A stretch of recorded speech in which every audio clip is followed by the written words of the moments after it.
نحمده و نصلی علی رسولہ الکریم، اما بعد فاعوذ باللہ من الشیطان الرجیم، بسم اللہ الرحمن الرحیم۔ رب اشرح لی صدری ویسر لی امری واحلل عقدۃ من لسانی یفقہوا قولی۔ مصنوعی ذہانت یا آرٹیفیشل انٹیلیجنس یقیناً اس دور کا ایک تیزی سے ابھرتا ہوا اور ایک نہایت اہم موضوع ہے۔ دنیا میں بہت ساری ایجادات ایسی ہوئی ہیں جنہوں نے انسانی زندگی کو سہل بنا دیا، اور مگر کچھ ایجادات ایسی ہیں جنہوں نے انسانی تاریخ کا دھارا موڑ دیا ہے۔ 15ویں صدی میں ہونے والی ایک ایسی ہی ایجاد گوٹنبرگ پرنٹنگ پریس تھا، جس نے علم کا حصول عوام الناس کے لیے آسان کر دیا، جو اس سے پہلے صرف خواص تک محدود تھا۔ گوٹنبرگ نے جب یہ پرنٹنگ پریس ایجاد کیا، اس وقت سلطنت عثمانیہ اپنے عروج پہ تھی۔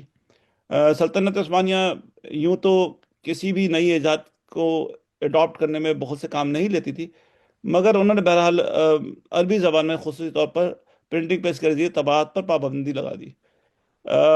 اس کی مختلف توجیہات پیش کی جاتی ہیں، جن میں ایک تو عربی زبان کا تقدس شامل ہے، جس میں وہ شاید یہ نہیں چاہتے تھے کہ کوئی بلاسفیمس مٹیریل یا کوئی ایسی چیز طباعت کے ذریعے پھیلے۔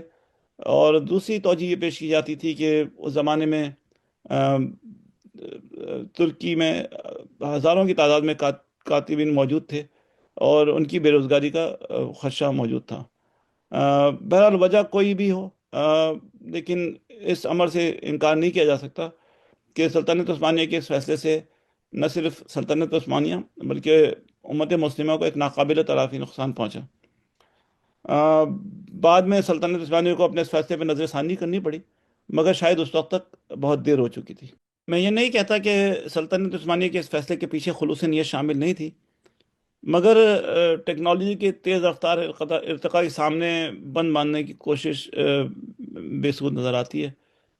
جو فیصلے آپ رضاکارانہ طور پہ نہ لیں، وقت کا جبر آپ کو فیصلے لینے میں مجبور کر دیتا ہے۔ دنیا میں اب تک جتنی بھی ایجادات ہوئی ہیں، میرے نزدیک مصنوعی ذہانت یا آرٹیفیشل انٹیلیجنس سب سے زیادہ دور رس نتائج کی ہمیں نظر آتی ہے، اور یہ اپنے انفینسی کے زمانے میں اس وقت دنیا میں میگا ڈسٹرپشن پیدا کر چکی ہے۔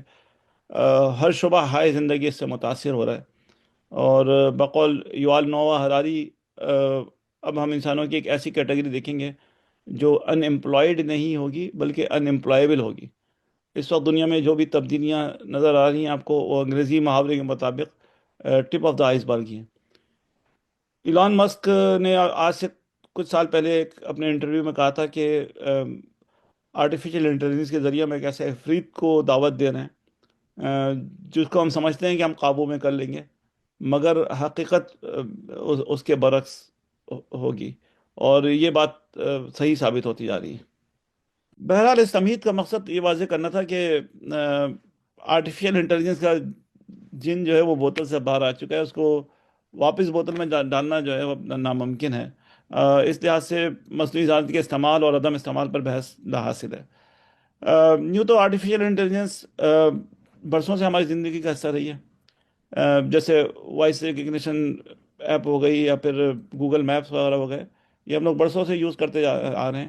لیکن آرٹیفیشل انٹیلیجنس میں انقلاب اس وقت برپا ہوا جب تخلیقی مصنوعی ذہانت، یا جس کو ہم جنریٹیو اے آئی کہتے ہیں، وہ عوامی دسترس میں آئی۔ خصوصی طور پر لارج لینگویج ماڈل نے تو انقلاب برپا کر دیا۔ لارج لینگویج ماڈل جس کا ایک مظہر چیٹ جی پی ٹی یا پھر جیمنائی، یا حال ہی میں ریلیز ہونے والا گراک ہے۔ یہ اے آئی لارج لینگویج ماڈل جو اے آئی استعمال کرتے ہیں، اس کو عرف عام میں بلیک باکس کہا جاتا ہے۔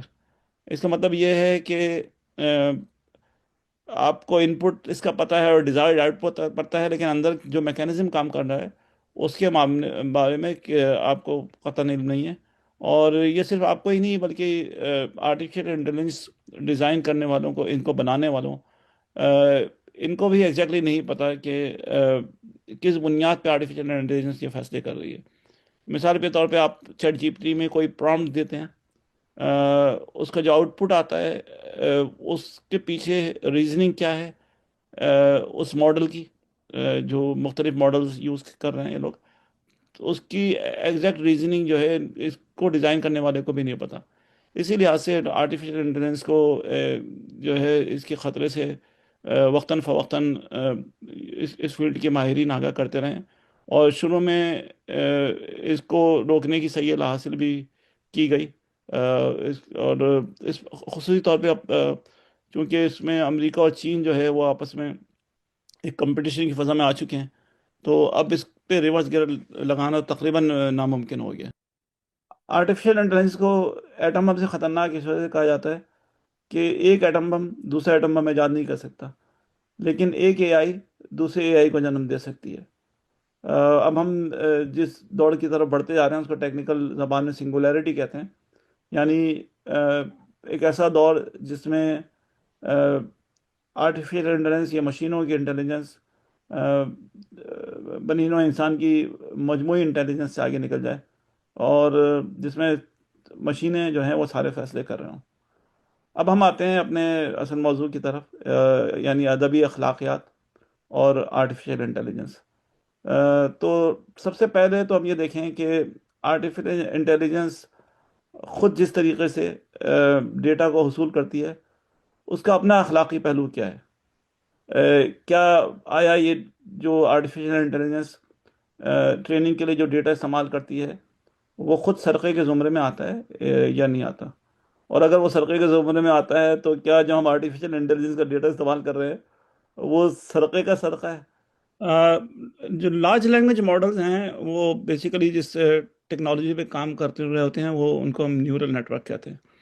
تو نیورل نیٹ ورک جو ہے وہ بالکل انسانی دماغ کے طرز کے اوپر ڈیزائن کیا ہوا ہوتا ہے۔ جیسے دماغ میں انسان کے نیورونز ہوتے ہیں ویسے ہی اس میں بھی نیورونز ہوتے ہیں۔ جیسے کوئی اچھا ادیب اچھا لکھنے کے لیے ہزاروں کتابیں پڑھتا ہے، پھر اس میں مختلف ادیبوں کا رنگ آ جاتا ہے، اور جب وہ لکھتا ہے تو اس کے ذہن میں وہ چیزیں ہوتی ہیں۔ اسی طریقے سے آرٹیفیشل انٹیلیجنس ہزاروں کیا بلکہ لاکھوں کتابوں کا ڈیٹا اکٹھا کرتا ہے، اور اس کے ذریعے جو ہے وہ کوئی کہانی، کوئی آئیڈیا تخلیق کرتا ہے۔ تو اس حد تک تو یہ بات یقیناً سرقے کے زمرے میں نہیں آتی، لیکن اس میں کچھ ایسی مثالیں بھی موجود ہیں کہ جس میں پورا پورا ٹیکسٹ جو ہے وہ آرٹیفیشل انٹیلیجنس نے ری جنریٹ کر دیا ہے، جس میں ضرورت محتاط رہنے کی ضرورت ہے۔ لیکن اس کا ایک دوسرا پہلو ہے۔ وہ دوسرا پہلو یہ ہے کہ آرٹیفیشل انٹیلیجنس جس ڈیٹا کی بنیاد پہ یہ آؤٹ پٹ جنریٹ کرتا ہے، اس ڈیٹا کا حصول کس حد تک صحیح ہے؟ تو ابھی پچھلے کچھ مہینوں پہلے اوپن اے آئی جو چیٹ جی پی ٹی بناتی ہے کمپنی، اس میں کام کرنے والے ایک انجینئر تھے سوچیر بالاجی۔ انہوں نے اخلاقی طور پہ اس اوپن اے آئی کمپنی سے استعفیٰ دیا، اور انہوں نے یہ کہا کہ جو جتنی بھی اے آئی کمپنیاں ہیں وہ ڈیٹا کا حصول جو ہے وہ کاپی رائٹڈ مٹیریل ڈیٹا ہوتا ہے، جس کا حصول کسی طور پہ لیگل نہیں ہے، اور یہ فیئر یوز کے قانون کی خلاف ورزی ہے۔ اور وہ اپنی یہ اسٹوری لے کے خود نیو یارک ٹائمز پہنچے، اور نیو یارک ٹائمز نے وہ ان کی پورا انٹرویو پورا شائع کیا، اور اسی بنیاد پہ نیو یارک ٹائمز نے مائکروسافٹ اور اوپن آئی کے خلاف مقدمہ بھی دائر کیا۔ اور دلچسپ بات یہ ہے کہ اس کے کچھ عرصے بعد ہی سوچیر والا جی نے جو ہے وہ پراسرار حالات میں خودکشی کر لی، جس کے ان کے والدین جس کو خودکشی ماننے کو تیار نہیں ہیں۔ لیکن میرا یہ خیال ہے کہ لارج لینگویج ماڈل کے اخلاقی استعمال کی بحث سے آگے نکل چکے ہیں۔ اب اس کو استعمال کرنا ایک مجبوری بن چکا ہے۔ میرا خیال ہے کہ اب مستقبل میں اس کو استعمال کرنے والے اور نہ کرنے والے میں وہی فرق ہوگا جو ریسلنگ کے میدان میں اگر آپ کسی کے ہاتھ پاؤں باندھ کے ڈال دیں اور دوسرے کے ہاتھ پاؤں کھلے ہوں، تو اس کا استعمال تو اب ایک مجبوری بن چکا ہے۔ اخلاقی بحث سے ہم اس کے استعمال کے بعد آگے نکل چکے ہیں۔ اب مسئلہ یہ آتا ہے کہ اس کا استعمال خصوصی طور پہ بچوں کے ادب میں اس کا استعمال کس حد تک جائز ہے اور کس حد تک کرنا چاہیے، اور کیا ریڈ لائنز ہیں۔ تو سب سے پہلا ایشو تو یہ ہے، اسپیشلی جو ابھرتے ہوئے لکھاری ہیں، نوجوان لکھاری ہیں، ان کے اخلاقی سے زیادہ ایک ذہنی نشو و نما کا بھی مسئلہ ہے۔ کیونکہ اگر اب وہ چیٹ جی پی ٹی اور یا اس جیسی دوسرے لارج لینگویج ماڈلز کے پہ انحصار بہت زیادہ کر لیں گے تو ان کی اپنی ذہنی نشو و نما کا، ذہنی گروتھ کا بھی بہت بڑا سوال پیدا ہو جاتا ہے، اور یہ مسائل آلریڈی اس کا سامنا کرنا پڑ رہا ہے اسپیشلی اکیڈمکس میں لوگوں کو۔ اور یہ رپورٹس مختلف جریدوں میں شائع ہوئی ہیں کہ اس کے استعمال کی وجہ سے طالب علموں میں جو ہے نا وہ لرننگ کیپیبلٹیز بہت کم ہوتی جا رہی ہیں۔ اسی کا اطلاق نوجوان ادیبوں پہ ہوتا ہے۔ تو یہ اخلاقی مسئلے سے زیادہ یہ مسئلہ اس کا بڑھ چکا ہے۔ اب اب دوسرے ہم اخلاقی مسئلے پہ آ جائیں اس کے، تو اس میں کچھ تو ڈیفینیٹلی ریڈ لائنز ہیں۔ اس میں ایک تو چیز یہ کہ آج کل جو اسپیشلی سوشل میڈیا میں پاکستان میں دیکھا جا رہا ہے کہ سوشل میڈیا کی جو پوسٹ ہوتی ہیں وہ پوری پوری اے آئی جنریٹڈ ہوتی ہیں، جس میں ایکنالج نہیں کیا جاتا۔ تو پاکستان میں کس حد تک تو مجھے نہیں معلوم، لیکن یہاں پہ ایک نیا ٹرینڈ یہ بھی آیا ہے کہ کہانیاں جو ہیں لوگ پوری پوری اے آئی سے لکھوا کے، اور الیکٹرانک بک اسٹور جیسے امیزون کنڈل وغیرہ کے اس پہ یہاں پہ اپلوڈ کر رہے ہیں، اور جو کہ بالکل قطعی طور پہ ایک بہت ہی زیادہ غیر اخلاقی حرکت ہے۔ دوسرا پہلو یہ ہے کہ اگر آپ نے پوری پوری تحریر بھی نہیں لی تو اس میں سے چنکس آپ اٹھا لیں، پیراگرافس اٹھا لیں، وہ بھی میرے نزدیک ایک جو ہے وہ بہت زیادہ غیر اخلاقی ہے۔